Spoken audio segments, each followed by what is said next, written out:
Anyone else? Who could we fit into fiction? Or could we fit Pat Brasington into fiction as well? How? Because her works are surreal. Okay, great. You've got to talk about surrealism if you mention her and a couple of the other artists on that list. So it's essential that you actually refer to the surrealist movement as part of that. But let's go back. Let's find a few more people for fiction then. Tom Chambers. Yeah. Can you say why? Because it's all like kind of like magical, not magical, like yeah, like dreams and that. So could his Surrealism. It's surrealist, yes, also. And perhaps even that psychological document could be an aspect of his work as well. How might you talk about his work as a psychological document? Ellen, do you want to have a go at this? How could you talk about Tom Chambers' work? With all its sort of dream imagery and fairy tale imagery. How could you talk about that in the context of a psychological document? No? Someone else? What about if we think of all of that archetypal imagery? Remember when we looked at the archetypes in term 2? And you think about how Tom Chambers constructs characters in his photographs. Remember the girl with the birthday cake and the ball gown running through the Australian bush and the birds are on the ground. There was that element of the fairy tale in the work, and we know we've spoken about this idea that fairy tales contain archetypal images, archetypal figures. The lost girl in the wood, or a lot of his images refer to the lost child or the child being part of nature or those things. So you could talk about a psychological document in those terms as well. These archetypal characters that are called up. Whereas Diane Arbus's work doesn't have that element of the archetype. Her characters are real people. All right, so the context, of course, is going to be historical. So we're actually trying to look at the history of photography in this. So it's important that you look at perhaps the dates of when the artists are working and what was happening in the world in relation to that time, particularly in the art world. So if you're looking at Diane Arbus, what are we going to be talking about historically?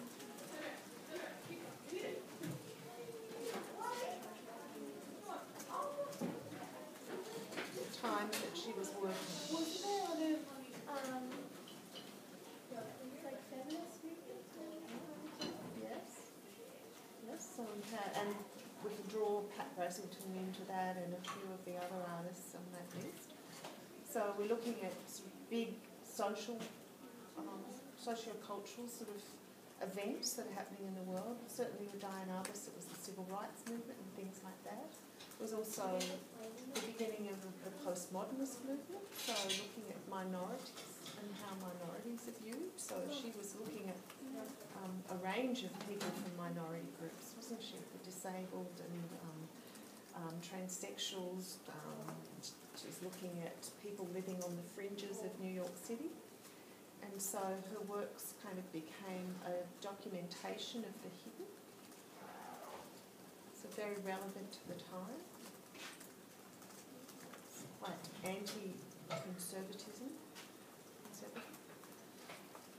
But, you know, there's a whole range of other artists too that we can look at in terms of the history surrounding the times that they were working. What about Bill Viola? If you were talking about Bill Viola's work, how would you talk about his work within an historical context?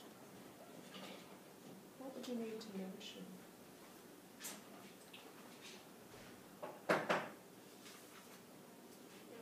about his influences, perhaps, to begin?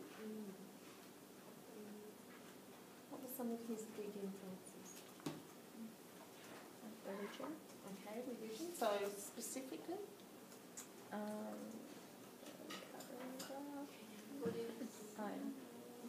Yeah?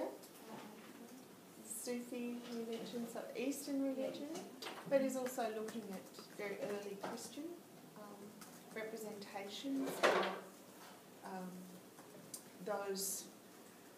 Do you know what numinous means? The idea of the numinous? Sort of bigger than us, bigger than the world, religious, spiritual concepts. And so he's looking at them across cultures. And historically, he's gone back into the historical documents, which are the artworks from a range of different periods in art history, to look at the ways that other artists had depicted these images of life and death, and thinking about the spirit and what might be the nature of the spirit or the soul. And so he's tapping into that. But then on the other end of the spectrum, historically, what's happening in terms of his media and technology, use of technology? Sorry? I'm thinking more in terms of just the media and technology that he's actually applying to do that. Historically, what have we, what sort of historical context is that viewed? Well, he uses like a contrast of some really modern, high definition stuff and he's analog. Yeah. So he's using really old-fashioned, very early video cameras, analog cameras, to construct aspects of his work, and then at the other end he's using the absolute latest technology, really high definition, expensive equipment to do it with. And he was the pioneer of experimental video art in the States back in the 60s. He was one of the first artists to actually work with digital video, tape analog video, way back there in the student days in the 60s. And then he's worked the whole way through the development of that new technology. And he still uses the old, he uses the brand new, and he goes back in history to look at fresco paintings on the walls of chapels from Byzantine times and Sufi times.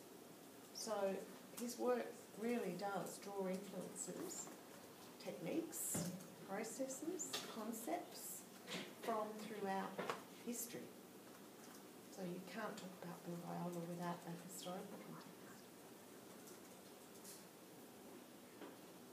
But equally, you can't talk about Pat Russellton's work without the historical context of feminist art, because she started working in the 80s through the 90s and now, and her sort of context for working is still that psychological, but it springs from the influence of feminist art. Does that make sense? So what about Tom Chambers? What aspects of that historical context do you need to draw in here?